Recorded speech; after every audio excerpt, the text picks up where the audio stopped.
The following was recorded in front of a live studio audience at the Studio 21 Podcast Cafe. This is the United Podcast Network.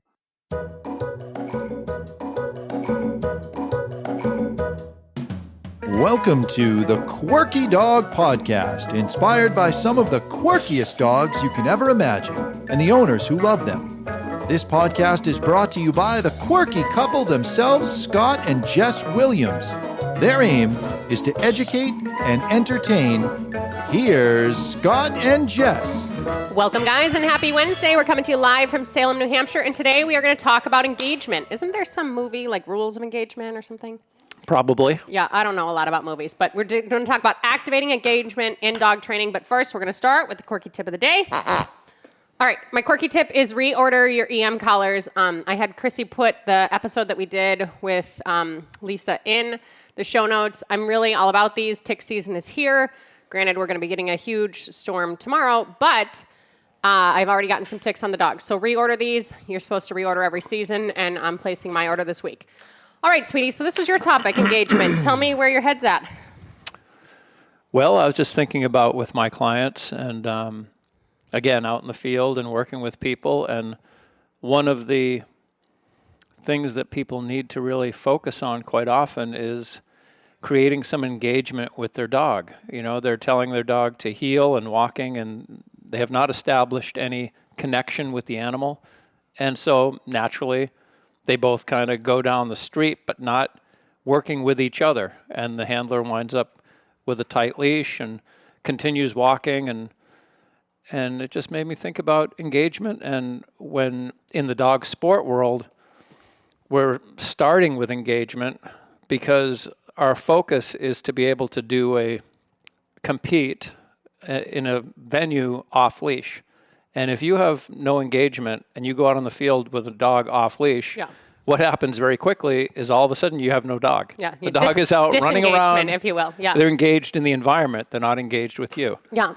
So that was, I guess, what made me think of it, because there's a lot of different ways to create engagement with puppies. Quite often we use food and we use toys, and I use the physical contact to establish some fun with the dog. We want the dog to have fun with us and maintain this engagement, if you want to call it that, for an extended period of time. It's not just, hey, pay attention to me, and then they get the treat, and then they're back off doing something else. Yeah. We want to maintain engagement for a predetermined period of time so that we can teach the dog something, they can have fun at the same time, and it's kind of a symbiotic relationship, if you will. I like that. Well, and one thing, too, to consider is if you're having trouble with your working relationship, whether you're having trouble walking your dog on a trail, you just have a companion dog set up, or you're having trouble in the agility ring, or you're having trouble in the obedience ring, or whatever else, a lot of times you need to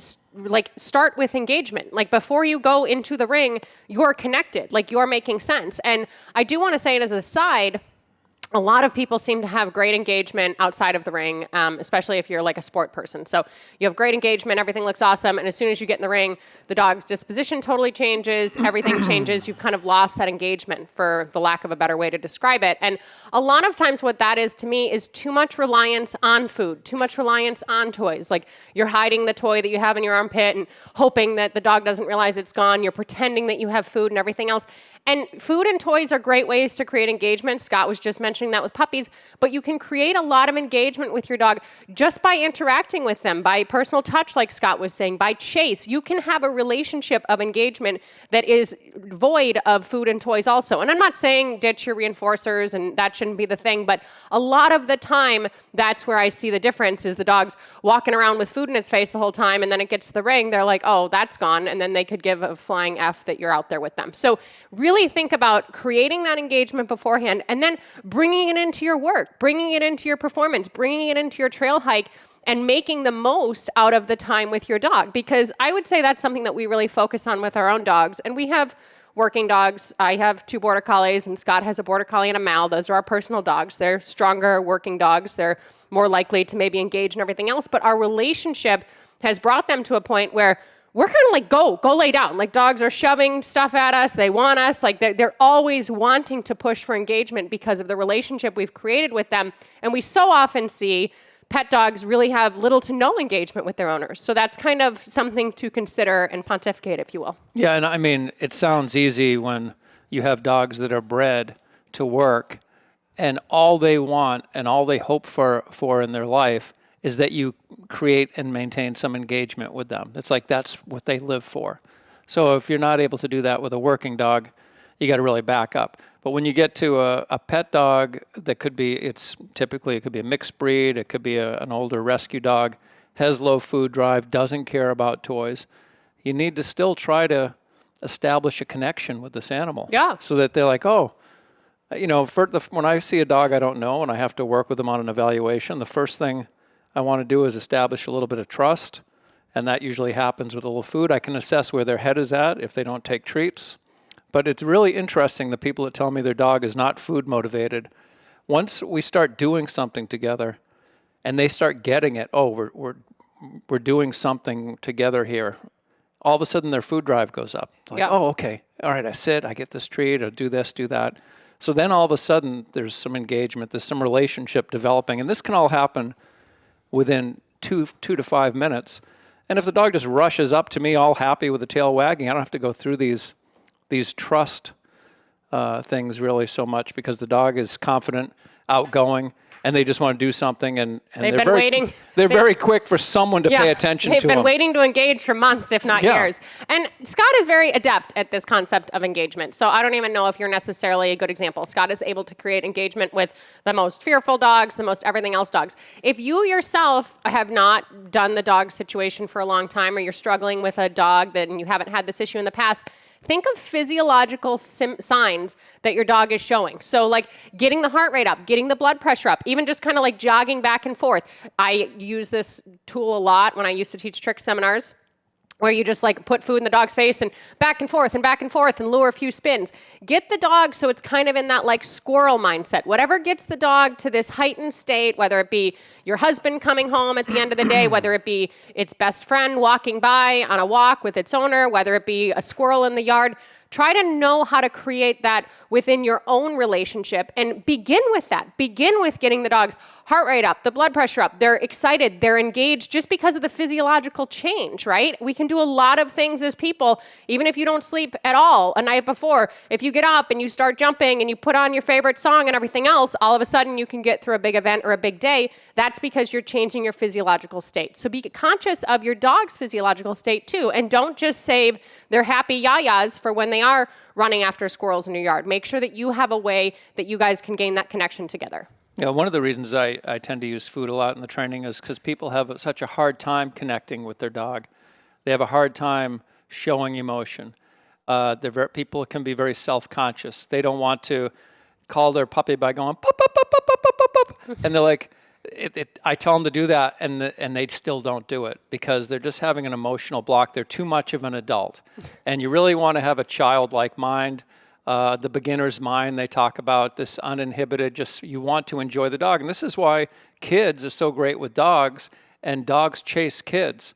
And the dogs are not, I'm not talking about this predatory, aggressive chasing. But when kids get out in the yard, start running around, next thing you know, the dogs are running and jumping and playing, and they're having a friggin' great time. It can get out of hand. You don't want that to happen. But the reason that the dogs become engaged with the children is because the kids are having fun, the kids are moving around, and the dog wants to have fun and move around. This is what dogs want to do, most healthy young dogs. They want to move, they want to play, they want to explore the environment. Yeah. And if there's no human there that's going to participate in that, then they're going to just explore the environment. They're going to get into the garden beds. They're going to start chasing birds.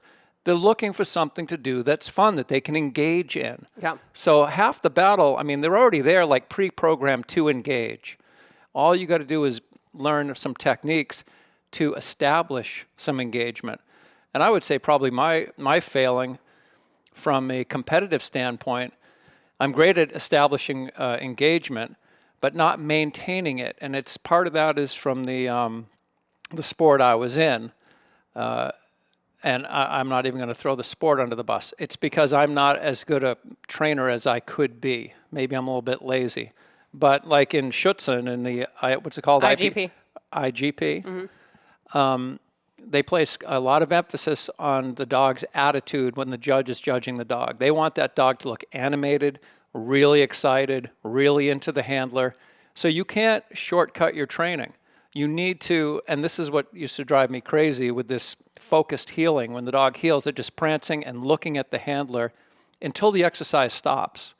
And it's more than just a couple of minutes. And that dog is just out there prancing and really, really focused on the handler.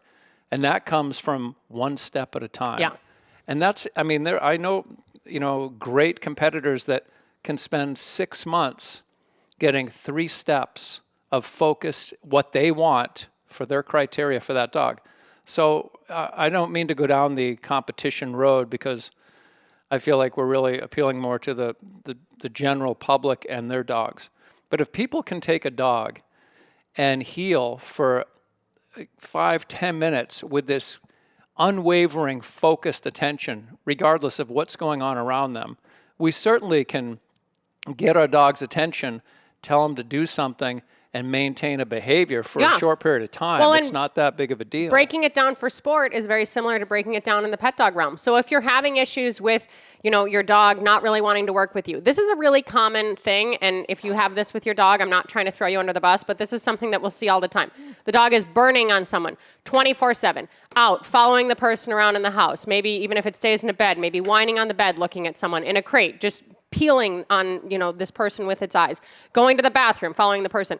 As soon as they want to work, then the dog totally checks out and is totally disengaged. And that is like an number one telltale sign for us of anxiety, that the dog kind of emotionally needs you there, but they're not really willing to have this working relationship with you. So if you're having a problem with engagement in the pet dog realm, break it down, just like the sport dog realm.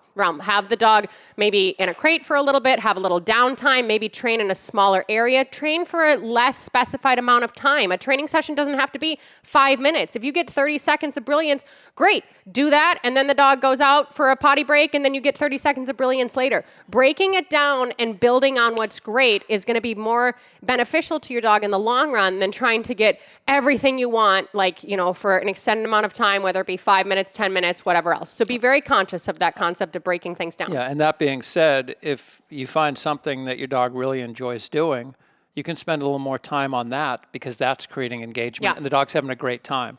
And the things that the dog is not as crazy about doing, if you can get a minute or two of something decent in this establishing this bond and getting the dog to work with you, just do a couple minutes and let it go. Yeah, completely. All right, let's go to break super quick, and when we get back, we're going to talk more about engagement. Want to keep up with all the latest from the Quirky Dog podcast like me and Murphy here? Then make sure you head on over to the YouTube channel and subscribe. Or if you prefer to listen to the madness, go on over to iTunes or Spotify and follow the Quirky Dog podcast. And hey, while you're there, leave a rating and review and let them know what you think of the show. Until then, keep it quirky.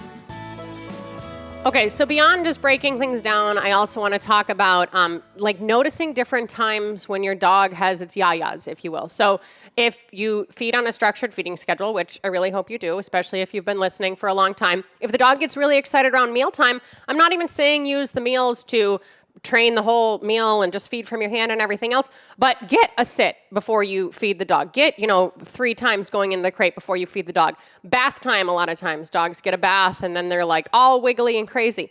If they're really excitable after their bath, get some stuff going on with, engagement in that moment. When the kids come home, if they're excited, work with them in that moment. Cater to where they're already showing some engagement and then kind of interject yourself into that situation, if that makes sense. Yeah, I mean, you're transferring the reinforcement to you yourself. So if your dog's excited about food, but only pays attention to you when you're waving a baggie with food in it, that's not ideal. Yeah. I mean, because you're not always going to have that baggie of food. Even if they're great with the baggie, you're just not. And people get burnt out on always having to have food. These food dogs that I meet, where the people are working great with a little treat, one of the first things they say is, well, when can I stop using the food? Well, if you can transfer that value of the food into you and your relationship with the dog, they're going to be pumped up. And it's not that you're just going to go cold turkey on your treats or whatever, but you want them to be excited about you. Mm-hmm. And that is something that is probably one of the hardest things to teach these clients when I go to these homes with these dogs that have a lot of behavioral problems because the people are catering to the dog, constantly catering to the dog, but the dog doesn't care about them. It's a totally one-sided relationship where they're getting new dog beds, buying better food, getting all kinds of toys, and the dog has no interest in any of it, Yeah. And when Scott brought up the food, that's a good point. I would say one of the most typical ways I see a dog who's going to disengage or check out is someone that every time the dog gets distracted or the dog drops its head or something else, they just put food right back in the dog's face. That is not helping your situation, right? Like always having the cookie to like kind of get that olfactory sense going again and, oh, okay, like I'm working, I'm engaging. No, make some noises, do some things that you feel out of your element with. When Scott's doing his little bop stuff, we do that out in public with clients, with our own dogs, with everything else. We only care about what we can get out of the dog. So step out of your comfort zone and don't automatically think, oh, okay, he's disengaged. I got to get a better treat. I got to re-engage by putting a cookie on his nose. No, maybe you take off and run the other direction. Maybe you push the dog back gently and drive it into you. Create games that are changing the dog's physiological state and that are making you more exciting. You need to be the squirrel. That is important. Yeah, and I will say that to create this engagement, you have the auditory, the noises, the high pitch, are you a good boy, and all stuff, which always gets the ears to perk up. You have the physical touch. Think about getting your dog, to engage with you without any food, without any toys, not for any length of time, but even for a minute. Like, hey, get them excited about what are we going to do? It's like they're looking at you like, what are we doing? Are we going to go out? Are we going to go in the yard? What are we going to do together? Yeah, that is a good point. I'm glad you brought up the tactile stuff. I'm pretty big on this when I train, and I don't always realize this, but like with my dog Vital, like if I slowly stroke her and then I just give her a little pat on the side, that's instantly something that I've cued into her since a puppy, like, oh my gosh, game on. And she's very easy to go from 0 to 150 than most other dogs. When I would work Jimmy, when he was doing the French ring and Scott would be in the suit, that's a lot for Jimmy, right? Like Jimmy was not bred to go down and bite people and as strangers and everything else. So he really had to build his confidence level. And we'd be at the start line, and this is more auditory than tactile, but I'd whisper in his ear, I'd hold him up and I'd whisper in his ear, and that became like this cue of like, oh my gosh, game on, like here we go. So start incorporating cues, and not cues that you're going to use to get your dog to come back to you if it's not engaging or something else, but so the dog knows, hey, the fun is coming.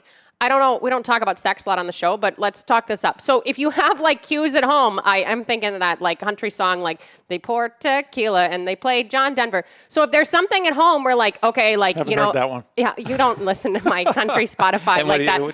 Will I get sex if we play that song? We don't have to talk about our cues, but there's certain things at home, like within couples, you're like, oh wow, like he's touching me a little bit different tonight. Maybe this will be a different night. These pre-cues, and you want to talk about engagement, that's some good engagement with people. These pre-cues matter. So think of that when it comes to your dogs. How are you cueing your dogs? It's the same reason when you pick up the leash, the dog's batshit crazy, like, woohoo, like we're going out, we're going for a party, this will be fun. Create pre-cues that you can control. And it is so great that your dog loves you, and it is so great that your dog wants to be with you. But if you're going to use this tactile stuff, and if you're going to use these auditory things, maybe stop talking to your dog so much in every minute of every day. Maybe stop just sitting on the couch and kind of passively stroking the dog for 2 hours every night. Like, use your tactile and your auditory stuff to really mean something, especially if you're struggling and having issues. Because, yeah, the number one thing that we see with people when they go to train is just zero engagement, and then you're just not going to get the same performance. And if Scott and I take the leash, all of a sudden, like, the dog looks like a totally different dog. Scott often is like, hey, make a little noise so the dog looks at you before you take the first step. Like, you have to be in the same moment together. And engagement is also going to create presence, right? You have to be present. Your dog has to be present. And ideally, you're being present with one another. So it's really an important component of training that is often missed, especially with companion dog training. Well, it does create a learning mind. Yeah. I mean, when you have the engagement, they're looking at you and they're like, what? What are we going to do? Yeah. What do you have for me? What do I have to do to get what you have? Well, they have this, excited enthusiasm, and they're primed to learn. Yeah, and that's what we want, because the opposite of that is you're just making them do stuff like when I was a kid in school. I hated sitting in the chair. I hated listening to the teachers, and I did basically the bare minimum to get the hell through high school, and get out. with a piece of paper that said I did it. That was my motivation.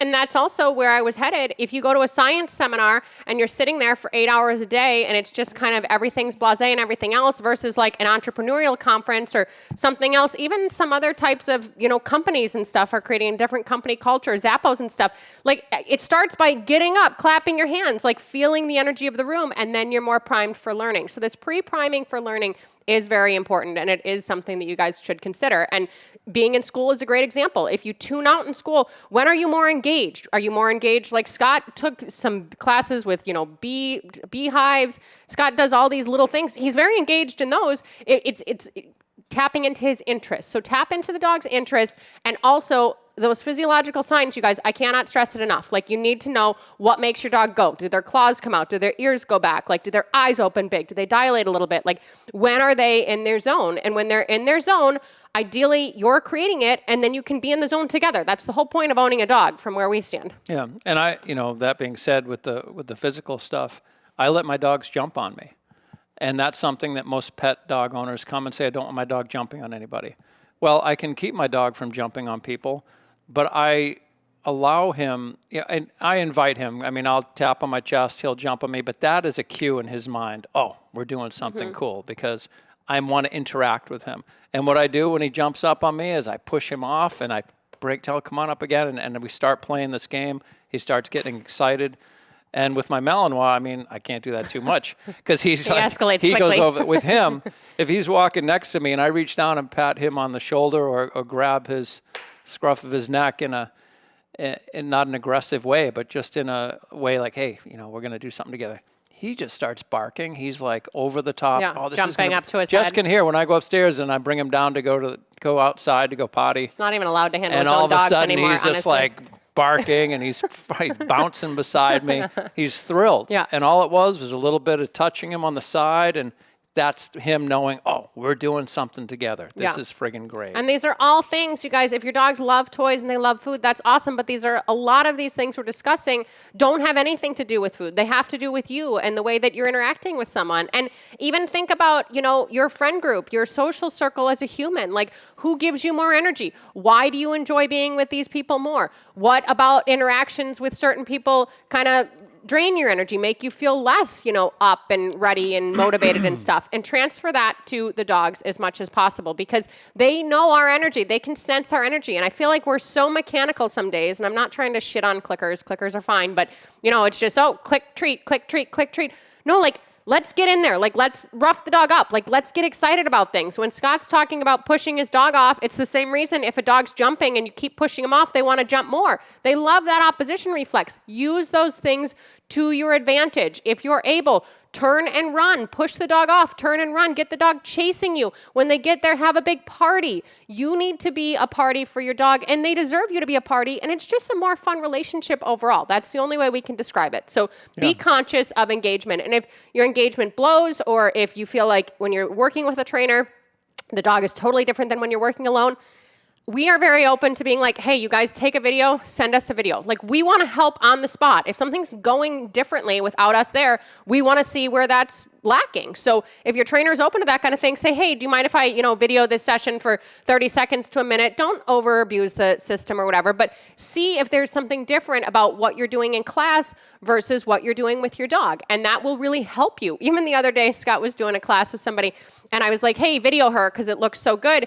And just him getting her camera out and videoing her made her more conscious of her leash. And she was like, all these subconscious things that were happening just because she was being videoed changed. So the power of recognizing your own behavior and how that's helping or hindering your progress with your dog is really, really, really important. And sometimes that's shown most through video. Yeah, it's nice if you can create a physiological response in your dog. And that's what I talk about all the time with my clients.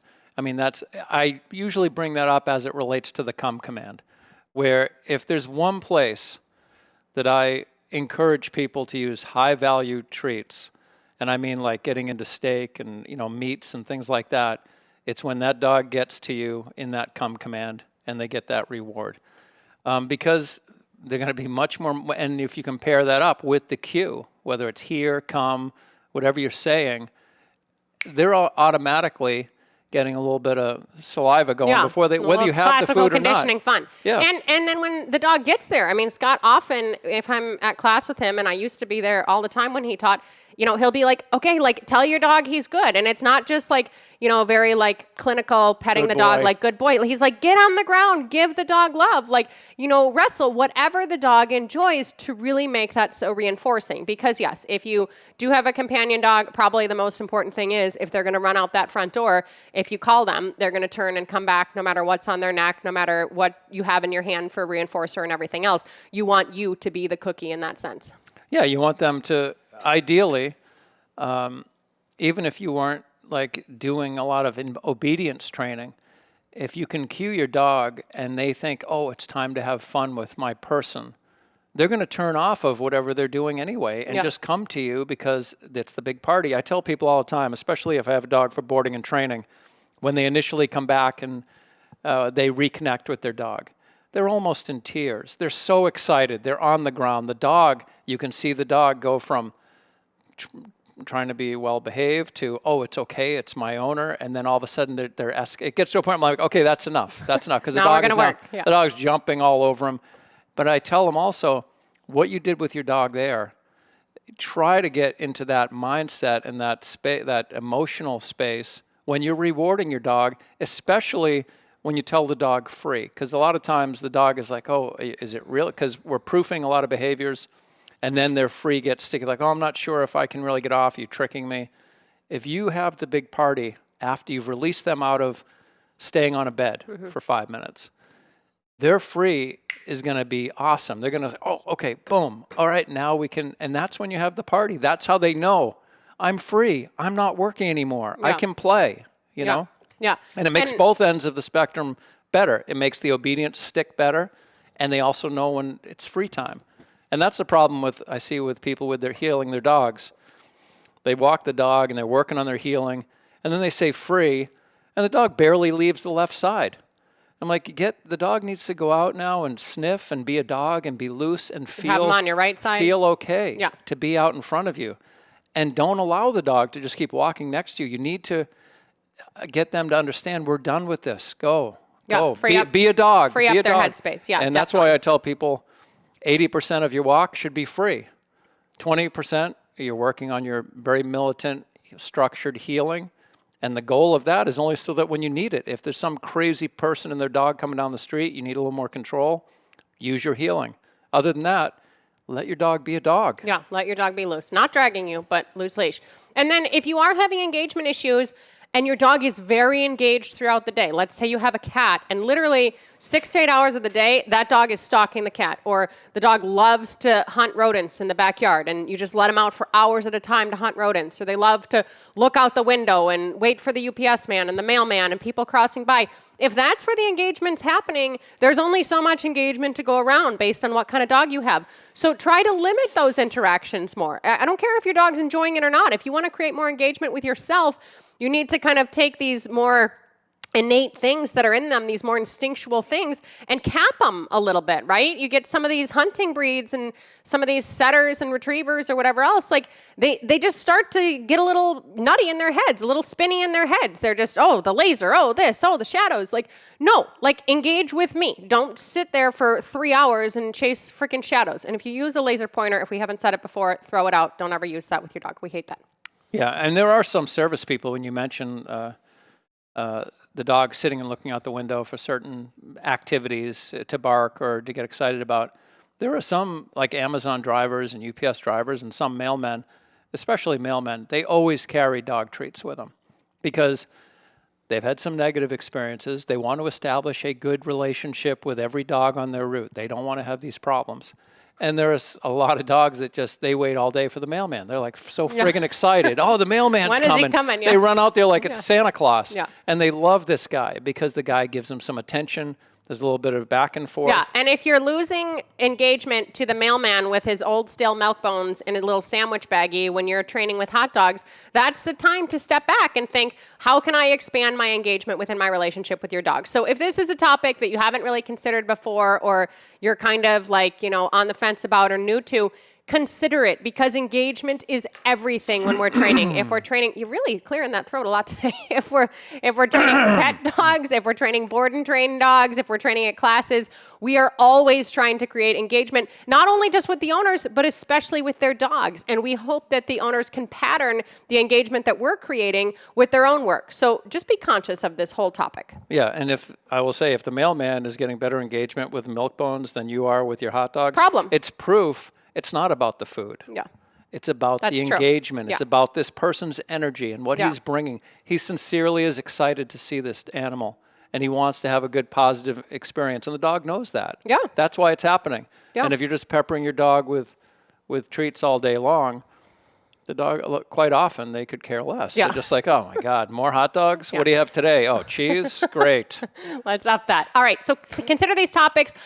We have some fun episodes coming up. I'm super excited. Next week, Scott and I are going to talk cueing systems. And the week after that, we re-invited back Boston dog lawyers, Jeremy Cohen, and we're re-upping our doggy bar. So we have some fun things in store. And in the meantime, keep it quirky.